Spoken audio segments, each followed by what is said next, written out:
sat across from Elizabeth Grant and Monica from HR in the small conference room tucked into the corner of Glasstech's building where I had worked for the past 12 years. The stark white light from the overhead fixtures cast a cold, almost sterile ambiance.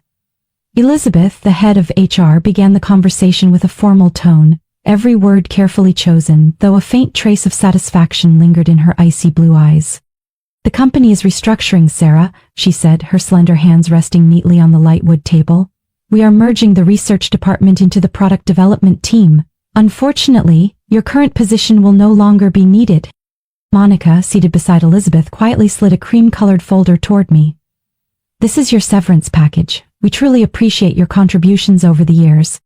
I accepted the folder without opening it, giving a slight nod. I already knew what was inside. The standard offer, 1 week's pay for each year of service, health coverage for 3 months, and a list of career counseling services I would never use. "I completely understand," I replied, my voice steady and even. Both Elizabeth and Monica exhaled softly, relief washing over their expressions. Perhaps they had braced themselves for tears or even anger from a 50-year-old woman being pushed out of the tech industry, where youth was often valued above experience. What they didn't know was that I had been expecting this moment for weeks, ever since a misdirected internal email thread landed in my inbox. "We'll need you to complete the transition of your responsibilities by Friday," Elizabeth continued, her confidence growing in the absence of my resistance. "Please return your keycard, company laptop, and phone before you leave. Your team will be notified this afternoon." My team, 5 bright young engineers whom I had personally recruited and mentored. They were the same team that had helped me develop the data processing algorithm that doubled the industry standard speed, forming the foundation of Glasstech's flagship product, Dataflow, an analytics software used by over a third of America's top corporations. "Of course, I'll make sure everything is wrapped up properly," I said, rising gently from my chair. "Is there anything else?" They exchanged quick, puzzled glances, seemingly taken aback by my composure. Monica shook her head. "No, that's all. Thank you for being so professional." I left the conference room, walking through the glass-lined hallway that offered a clear view into the executive boardroom on the opposite side. Through the transparent barrier, I could see CEO Jonathan Parker presenting enthusiastically before a large screen. The title of his presentation displayed prominently, Q3 Revenue Projections, Jonathan. The same man who, at last year's industry conference, had taken full credit for my algorithm, referring to me only as one of the research team members. Back in my office, I closed the door, took out my personal phone, and sent a brief message. "It's time. I'm leaving on Friday." The response came immediately. "Perfect. The contract is ready. Let's meet tonight to finalize the details." I smiled, glancing at the desk calendar in the corner. It was only Wednesday. In just 3 days I would leave Glasstech forever, and on Monday I would embark on a completely new journey where the real story was only beginning. I took a final sip of coffee from the white ceramic mug with the words, "Dataflow Team, we make it flow," printed on it. A Christmas gift from my own team. Now more than ever, I knew I was ready for what lay ahead. That evening I met Ryan Mitchell, CEO of InnovateX, at a restaurant tucked away in an upscale neighborhood. The place was known for its privacy, with tables separated by soft flowing silk curtains, offering a perfect sense of seclusion. Ryan had chosen a hidden corner where no one, not even the staff, could see us. In his early 40s, Ryan exuded the confident and polished demeanor of a successful businessman. His sharp gaze and knowing smile hinted at his experience, but during this meeting, I could sense the caution in his every move. We shook hands, and as soon as we sat down, Ryan got straight to the point. "So, they actually did it," he said, a mix of skepticism and satisfaction in his eyes. "I thought they might delay a bit longer, but clearly Jonathan Parker couldn't wait." I nodded, taking a slow sip of water. He thought I'd be passive and accept my fate, but they had no idea I'd been preparing for this day for a long time. Ryan smiled slightly, a look of genuine appreciation crossing his face. "You were right to reach out to me earlier. Our legal team has thoroughly reviewed all the documents. Your patent is rock solid with no legal loopholes for them to challenge." He slid a thick stack of documents across the table. "Here's the contract. Once you sign, InnovateX will officially secure exclusive rights to your algorithm. We'll announce it next Monday morning and introduce you as our new Chief Innovation Officer." I opened the folder, skimming through the terms I already knew by heart. The 7-figure signing bonus made me smile briefly, but what truly satisfied me was the profit share from every product using my algorithm. Ryan not only saw the technological value but also valued me as a person, something GlassTech had never done. "What's your communication plan?" I asked, closing the folder and looking up at Ryan. "We'll release the announcement through all major media channels highlighting InnovateX's acquisition of this groundbreaking technology. At the same time, we'll publicly acknowledge your role as the inventor. This isn't just a technological leap but also a story of proper recognition and transparency." I picked up the pen, aligning it with the signature line on the contract. "How do you think they'll react?" Ryan shrugged. "I doubt Jonathan will take it lying down. But don't worry, our legal team is prepared. We'll not only protect you but also turn GlassTech's confusion into a PR advantage for InnovateX." As I signed the final line, I closed the contract and handed it back to Ryan. He accepted it with a bright smile, then raised his glass for a toast. To new beginnings and well-deserved recognition. "And to things they never saw coming," I added, the clear clink of glass on glass ringing like a melody signaling change. The remaining 2 days at GlassTech passed faster than I expected. I spent the time meticulously completing all transition documents, carefully noting every detail of the projects I had been involved in. Every password, every process guide was organized neatly in the internal system, ready for my successor. I left no gaps, no reason for them to accuse me of negligence. Elizabeth stopped by my office on Friday afternoon as I was packing my personal mementos into a small cardboard box. She leaned against the doorframe, trying to project a friendly demeanor. "Sarah, is everything all right?" "I've wrapped everything up, there's nothing left to worry about," I responded without looking up. Elizabeth forced a smile, a practiced but hollow gesture. "Thank you for maintaining your professionalism. I know this isn't easy." "It isn't," I replied, my eyes still on the only family photo I had left on my desk. "But sometimes, what seems like the end is just the beginning of a new door opening." "So, do you have any plans yet?" she asked, a spark of curiosity slipping through her otherwise composed expression. "Oh yes, I do," I emphasized each word, a faint smile crossing my lips. "I start on Monday." Elizabeth's eyebrows shot up, but she didn't press further. She simply nodded and walked away, leaving me alone in the empty office. I looked around one last time, feeling a mix of nostalgia and liberation. As I stepped out of the glass-walled building, I felt as if I was shedding an old, worn-out skin, ready to embrace a new light. That evening I sat by the window of my small apartment, gazing out at the city lights sparkling against the dark sky. What I felt inside wasn't triumph or revenge. It was peace. I knew I was on the right path, and next Monday my story would start anew, written from the very first page, with bold and hopeful lines. I told myself this was just the beginning. There were so many exciting things ahead, and I would never let anyone or anything hold me back again. On Monday morning, I sat in my new office at InnovateX, surrounded by expansive glass windows overlooking the city skyline. Sunlight streamed in, casting shimmering patterns on my desk. The computer screen in front of me displayed a notification. The official press release was published at 7 a.m. I clicked on the link, opened the news page, and saw my name prominently featured in the headline. InnovateX hires Sarah Collins as Chief Innovation Officer, a strategic move with a breakthrough algorithm. The article summarized my career journey, highlighting my role in developing the data processing algorithm that boosted efficiency by 47%. It also introduced InnovateX's new initiative to integrate this technology into upcoming products. There was no mention of GlassTech, but anyone in the industry could read between the lines. Not even 30 minutes had passed before my phone started buzzing non-stop. Messages from former colleagues at GlassTech flooded in, each line adding another piece to the chaotic puzzle unfolding there. "Sarah, what is happening? The whole office is in an uproar.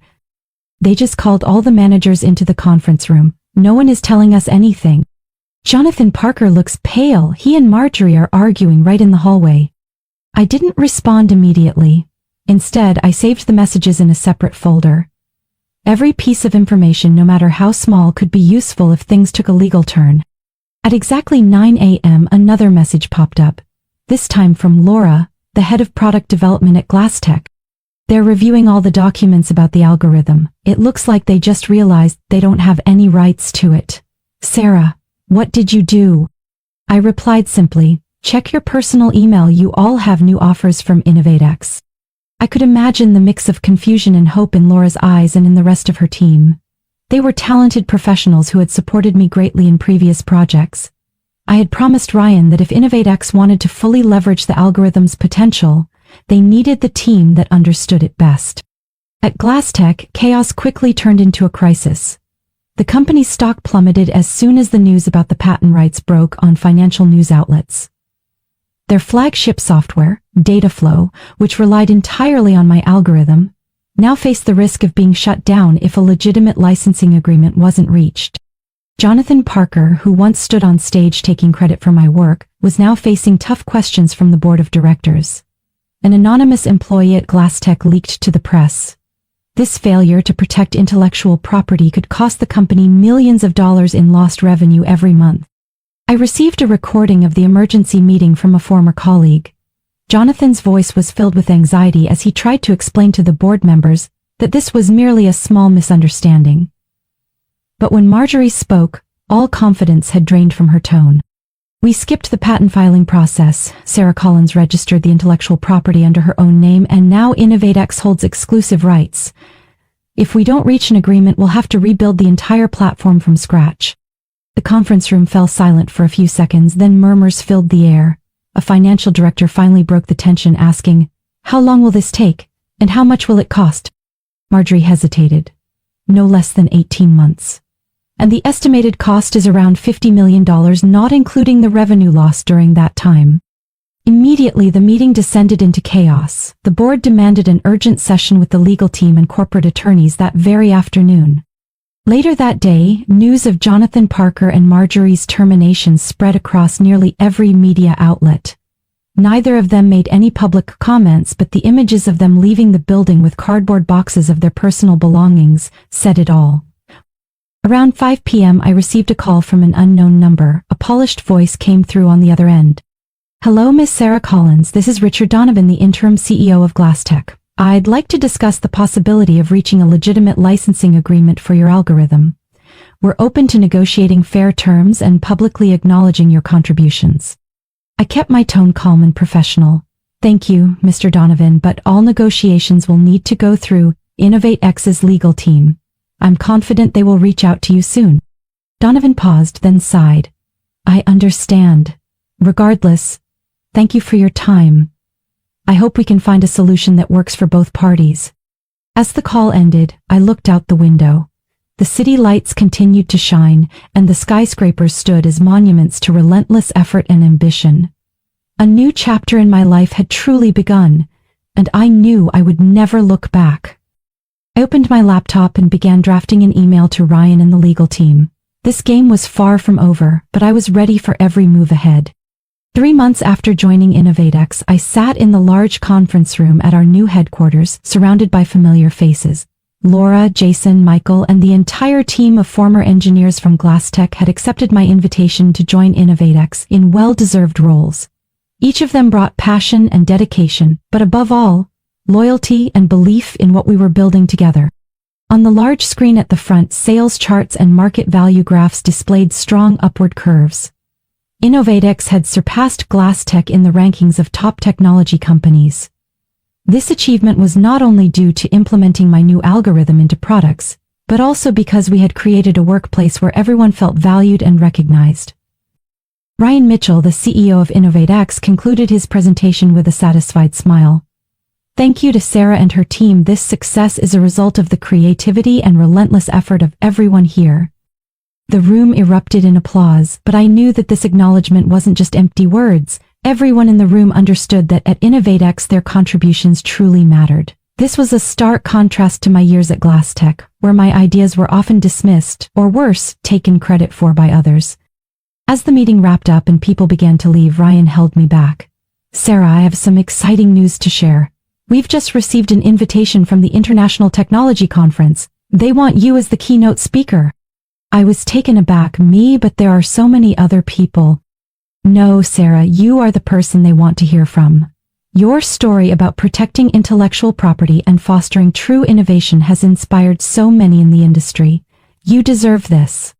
I felt my heartbeat quicken, not with anxiety but with genuine joy. I had gone from being pushed out of my old company to a place where I was not only heard but respected. This was my chance to share my story, not to criticize anyone, but to emphasize the importance of giving proper credit to creators. That evening I sat by the window of my apartment, watching the city lights shimmer. My phone buzzed with a message from Laura. The whole team just saw the announcement. "We're so proud of you. The International Technology Conference will be the perfect stage for your story." I texted back, "Thank you. We've all come such a long way, and this is because of all of you too." The next morning, I began preparing for my speech. I wanted it to be about more than just the algorithm or growth figures. I wanted to share the journey of a 50-year-old woman in the tech industry, about the challenges and the quiet victories along the way. On the day of the conference, I stepped onto the large stage, the spotlight casting a hazy glow over the audience. But as I looked down, I saw attentive faces, young professionals filled with enthusiasm, and seasoned experts with knowing eyes. My name is Sarah Collins, and today I want to share a journey with you not just about technology, but about recognition. I began, my voice clear and steady. I spoke about creating the algorithm, how it boosted data processing efficiency, and the positive impact it had on InnovateX's products. But I didn't shy away from discussing the challenges I faced, the feeling of being overlooked, and how I stood up to reclaim my value. When someone doesn't see your worth, remember that it doesn't diminish your value. You can stand up, find a new path, and make a difference. I concluded my speech and the room erupted into applause. After the presentation, many attendees approached me, sharing their own stories. A young woman, about 25 years old, held my hand and said, "Your story helped me realize that I deserve recognition too. I won't let anyone take credit for my ideas again." Her words made me realize my journey had a deeper meaning. I hadn't just created an algorithm. I had helped shift the perspective on protecting intellectual property and honoring those who bring true innovation. A week later, InnovateX received an email from Richard Donovan, the interim CEO of GlassTech. He acknowledged the mistakes of the previous management and proposed a legitimate licensing agreement for my algorithm. The terms included recognizing me as the inventor and offering a fair royalty fee. Ryan invited me into the conference room to discuss it. "Sarah, what do you think? This is an opportunity to achieve both commercial gain and market stability." I nodded. "We can negotiate, but we won't compromise on principles. I want them to acknowledge my role publicly, not just on paper but in their public communications as well." "Absolutely, we'll make sure of that." Ryan smiled, his eyes filled with pride. The final outcome was everything we hoped for. GlassTech agreed to all the terms, a press release was issued, publicly acknowledging my contributions to the Dataflow product for the first time. My journey became a textbook example of protecting intellectual property rights in the tech industry. Looking back, I knew I had gained more than recognition. I had found my voice and helped others find theirs too. It was never about revenge, it was about reclaiming what was rightfully mine. Sarah's story is not only an inspiring personal journey but also a profound lesson in today's business world. It reminds us that the true value of innovation lies in the people who create it, not just in profits or temporary fame. Recognizing and respecting intellectual contributions not only fosters a positive workplace but also leads to sustainable success for businesses. For each individual, knowing your worth is the key to unlocking new doors in life. What do you think about Sarah's story and her journey to reclaim her value? Share your thoughts in the comments below. Don't forget to hit follow to make sure you don't miss more inspiring stories about life and family in our upcoming videos.